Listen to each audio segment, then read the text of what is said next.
देवास की पटाखा फैक्ट्री में नियमों को ताक पर रखकर वहां पर जिस तरह से फैक्ट्री का संचालन हो रहा था, बारूद के ढेर पर रखकर लोगों की जिंदगी से खिलवाड़ हो रहा था।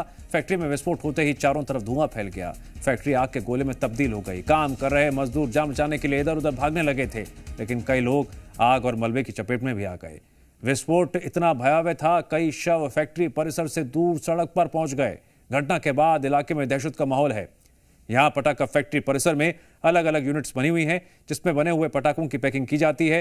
हालांकि इस पूरे मामले पर अभी मौके पर मौजूद कोई भी अधिकारी जवाब देने से बचता हुआ नजर आ रहा है। लगातार वो चाहे हरदा की घटना हो, चाहे इंदौर की घटना हो, चाहे पेटलावत की घटना हो, चाहे ये अब देवास की घटना हो, टोक की, लगातार बारूद माफिया का कब्जा और लोगों की जान। हमारी सरकार को एक घटना से कुछ समझ नहीं आता है, न कोई प्रिपरेशन देखती है। 2025 के आसपास इसका लाइसेंस हुआ, अभी समाप्त हुआ, आज ही रिन्यूअल फिर से हुआ। बताया गया 1 तारीख को किया गया, ये भी 6 तारीख को किया गया। ये अपने आप में बताता है कि टोटल माफियाओं के कब्जे। पटाखा फैक्ट्री की वो यूनिट जहां पर जो ये पैकिंग की जा रही थी, ये जो पटाखे हैं वो अलग अलग, ये जो मशीन है वो आप देखेंगे कि ये छोटी मोटी यूनिट नहीं बल्कि एक बड़ी यूनिट है, जिसमें बड़ी संख्या में जो मशीन है वो यहां पर लगी हुई आपको दिखाई दे रही है। और तस्वीरों में साफ तौर पर देखा जा सकता है कि ये कोई छोटा मोटा जो पटाखा गोडाउन नहीं बल्कि एक बड़े स्तर पर चल रहा पटाखा गोडाउन, पटाखा फैक्ट्री है, जहाँ आप देखेंगे कि जो ये पटाखे जो है पूरी तरह से तैयार किए जा रहे थे और बाजार में बेचने के लिए इन जो पटाखों को तैयार किया जा रहा था।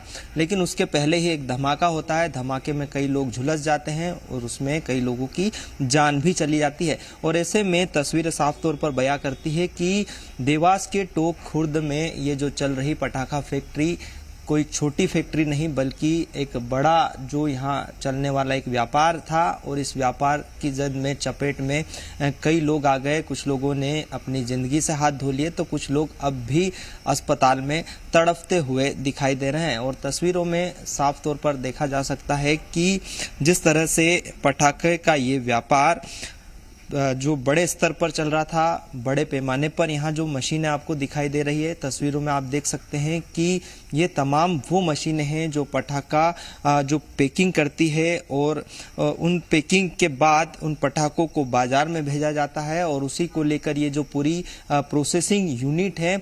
इसी तरह यहाँ जो है अलग अलग यूनिट, अलग अलग गोडाउन है, जहाँ एक और मशीनरी से ये जो पटाखे हैं वो पैकिंग होते हैं, दूसरी ओर पटाखे भरे जाते हैं और तीसरा जो गोडाउन है उसका निर्माण कार्य जारी था। और उसके पास ही टीन शेड का भी एक गोडाउन बना हुआ था जिसमें पूरी फैक्ट्री संचालित हो रही थी। और उसी टीन शेड में जो फैक्ट्री संचालित हो रही थी वहीं धमाका होता है और वहीं ये पूरी घटना होती है। यानी एक ही परिसर में अलग अलग जो है डिवाइड किए गए, जो यूनिट है वो डिवाइड की गई और उसी में ये जो पूरा जो पटाखा फैक्ट्री है वो संचालित हो रही है। और साथ ही पूरे क्षेत्र में, पूरे परिसर में निर्माण कार्य भी जारी है। अब देखना यही होगा कि आने वाले समय में यहाँ क्या कुछ कार्रवाई होती दिखाई देती है। कैमरा पर्सन मनीष मक्खर के साथ यत्नेश सेन, जी मीडिया, देवास।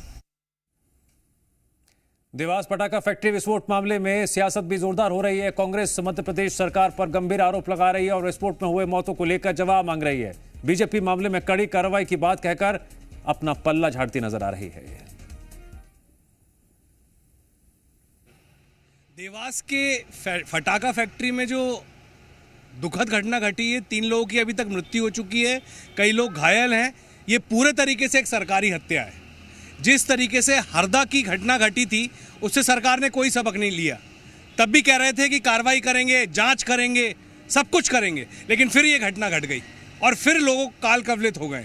कौन जिम्मेदार है? ये पूरे तरीके से एक सरकारी हत्या है और सरकार को जिम्मेदारी लेनी पड़ेगी। देवास की पटाखा फैक्ट्री में जिस तरह की दुर्घटना हुई वो बेहद दुखद है। मुख्यमंत्री जी द्वारा तत्काल संवेदनशीलता दिखाई गई, जांच दल का गठन किया गया, वरिष्ठ अधिकारियों को घटनास्थल पर भेजा गया, साथ ही उप मुख्यमंत्री जगदीश देवड़ा भी घटनास्थल पर पहुंच रहे हैं। मामले में एक आरोपी की गिरफ्तारी भी हो चुकी है। पीड़ित परिवारों के इलाज की व्यवस्था और आर्थिक सहायता भी सरकार द्वारा की जा रही है। ऐसे विषय पर भी कांग्रेस जैसी पार्टियां राजनीति करती हैं तो ये बेहद दुखद है।